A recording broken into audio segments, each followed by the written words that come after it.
This is my RV kitchen. This is it. And people are always asking me, how do you cook in such a tiny kitchen? Today, I'm going to show you. Let's go down that road.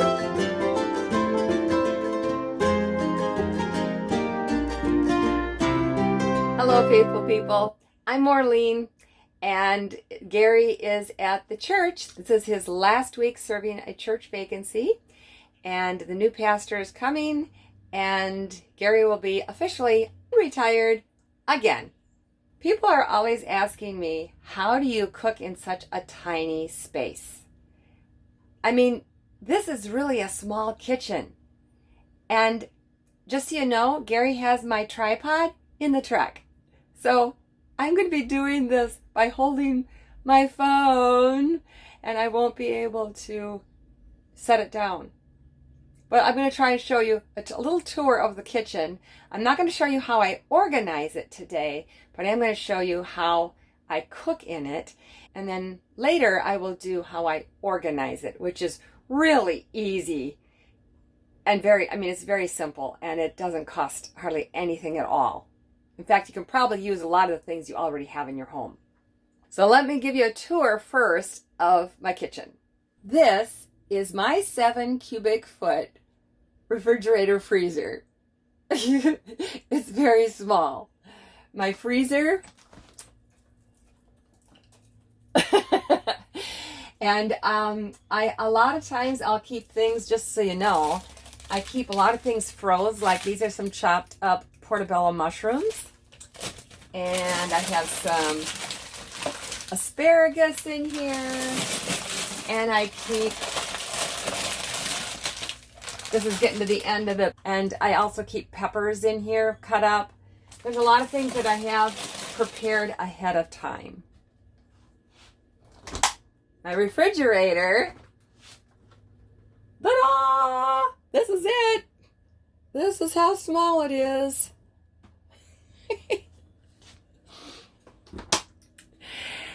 Needless to say, we go shopping for groceries quite often, just because, especially the produce part, because we just don't have the room to store it here in our house. This is my stove. I have a 3-burner gas range. My oven also stores frying pans and things like that in our pizza pan, but this is the only rack I can use for baking. Anything that I'm going to bake is going to go on this one rack. You can't use this one. Right now my spices are kind of a mess because we've been here a while, and when we're someplace stationary for a while, they kind of come out of the little tray behind here and they spread out. But when we travel, and we're traveling often, they're all nestled inside the little tray back behind here. It's a little wood tray. And these are my favorite ones that I'm using right now, and that's why they're out. The olive oil is usually up in the cupboard, but because we're here and we're stationary for a while, I'm just leaving them out so they're handier. This little basket holds everything to do coffee. We have the grinder. We have one small bag of whole beans that is used, reused, and we keep filling it from a bigger bag. So this isn't even the brand that we're using right now, but we just keep a small bag in here at all times. This is a really cool gripper that a friend of mine made in Nevada. It's that rubbery stuff that you put on shelving to keep things from moving. We have a lot of that in our cupboards. And then she crocheted this around it, and what you do is you open jars with it. So I use it a lot. And then we also keep our filters for our pour over, and these are our fancy things that we put the pour over on when we're done to allow some of the leftover water to drain down into. These are just peanut butter jar covers. And I have a pot holder, and I have this for taking toast out of the toaster. I love this. So this basket is stuff we use every single day. and that stays there all the time.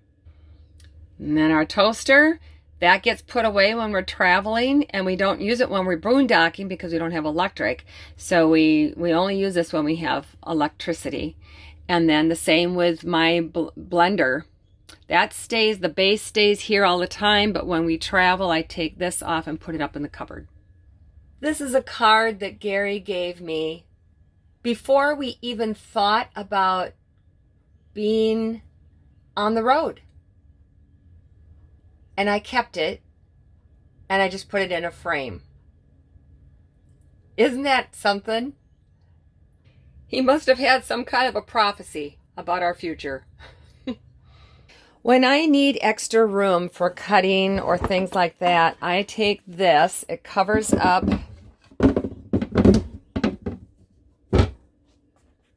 It just covers on the sink here. I don't. The people before us used this as a cutting board. I've never used it as a cutting board. But it covers, and I can put things on here. I'll put my cutting boards on here, and I will set other things on here as I'm working. But really, a lot of times I balance my cutting boards between these two things because they're the same height, and it just balances on there. And that's how I do a lot of things, because oftentimes I don't even think to put this on there. I keep a basket of onions and potatoes and things like that, sweet potatoes, in this little basket.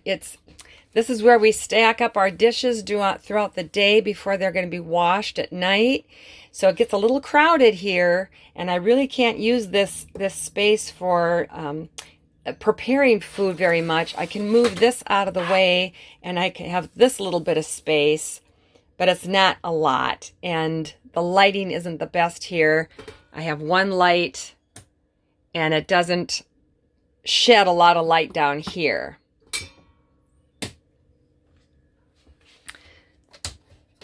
These two lights are pretty bright, and I love that because I have to have a bright space when I'm cooking.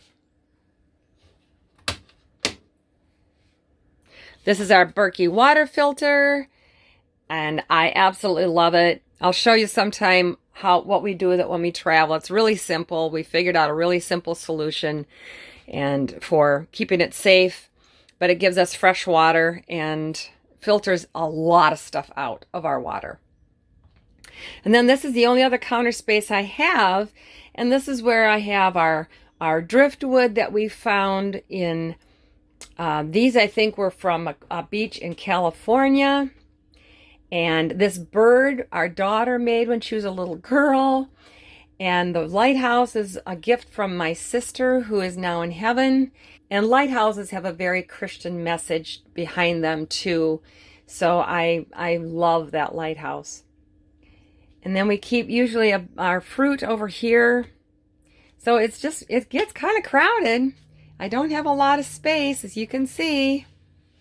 But I cook from home all the time. We rarely go out to eat. My microwave is never used as a microwave. It was the first thing when we got in here. I unplugged it immediately, and this is what it's used for. We keep pots and pans up here, all of my hot pads, and I have 3 cutting boards and my pot holders. That's what goes up in our microwave. We use it for storage.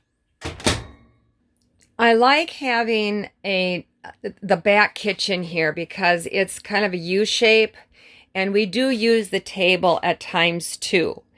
Sometimes Gary helps chop some of the vegetables, and I'll show you that too. Keep watching. This is a pour over.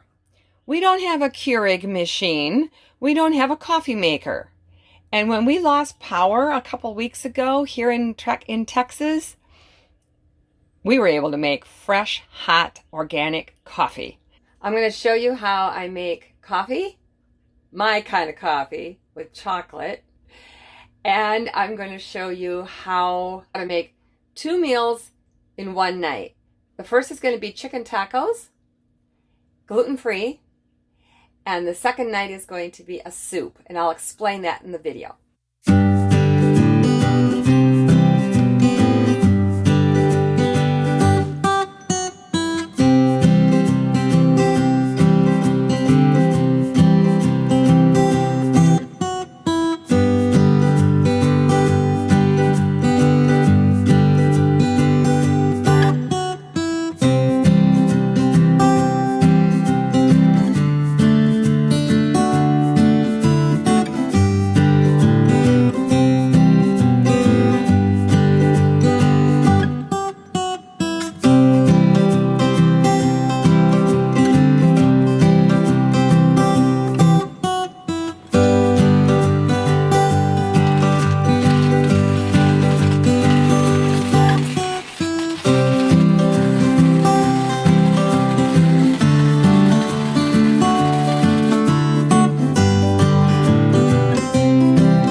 Tonight's supper is going to be a 2 meals in 1. I'm making extra of everything. This is canned chicken from Costco. It comes in a big can. And then you could use leftover chicken if you have it. And then I put red peppers, chopped red peppers in it. I kept the juice that the chicken came in because I'm going to be doing something different with it later. And then I added chili powder. So that's all I did to it. The seasonings are in the broth. And so just the red peppers and the chili powder on that. I've got some pinto beans that I'm going to make. And then I'm making a double batch of quinoa that there should be half of this left or more after supper tonight. And then for the second meal, I'm going to combine all the leftovers, add some chicken broth and carrots and celery, and make it into a soup for the next night. Tonight, we're going to make chicken tacos. Sometimes Gary likes to help with some of the cutting of the veggies, and he chose onions for this meal. I love my work. I haven't had one this good in a long time. Sorry. Yeah. I usually do it, but since you offered. This is a good one to pick me up. I can't say it. I'm also making some pinto beans with a lot of onion. I have some gluten-free corn tortillas. These are the Mission brand. And just have them on the pizza pan. And now this is going to go in the oven just to warm them up on about a 170 oven. And then after a few minutes, I'm going to flip them over. And then they'll be just right when we want to have our tacos. Time to plate it up. Putting the shredded cheese down first. You can use a Mexican blend, or in our case, we're just using a sharp cheddar.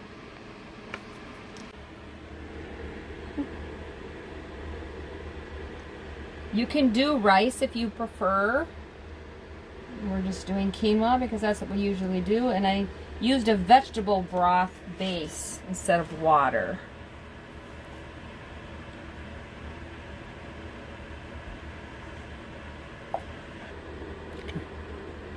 A little bit of pinto beans with the onions. It's going to be very hard to eat. I haven't got the chicken on it yet. We're used to eating messy, right? Always up for a challenge. And because I left the juice on it, I'm going to kind of drain that off a little bit so we don't have it real wet. Chicken and peppers.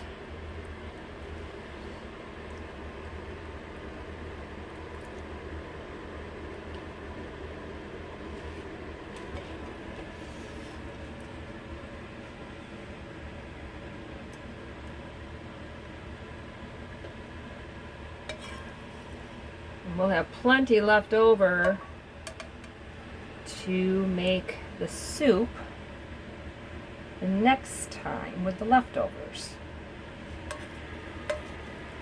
Added a little bit of broccoli slaw on top of everything, give it a little crunch. We're also adding a little salsa on it. Yes, we are. Yes, yes, yes. And we always say our prayers, and then we'll see what the taste expert says. Those were tears of joy before. Ah. This is good. I was going to ask you, how do your eyes feel? Does it make it worth it? Mm-hmm. All right. And would you give this a thumbs up? I already did. Oh, you did? Another one. Oh. Okay. Thank you. Thank you. I hope you liked this video. I hope it gave you a little bit of an idea of what it's like to work in a tiny kitchen. And I don't mind it at all. You know, if you have a big kitchen, you're going to use all of it. If you have a small kitchen, you use all of it. And a lot of times it's very messy after a meal, but it gets the job done. And we eat very healthy. It's okay. If you like this video, please give it a big thumbs up. Hit that subscribe button down below. And then next to it is a bell. Ring the bell and you will be notified every time new videos come up. Check out our Facebook page, Roads of Faith. I do share some recipes on there from time to time as well. And until next time, God bless.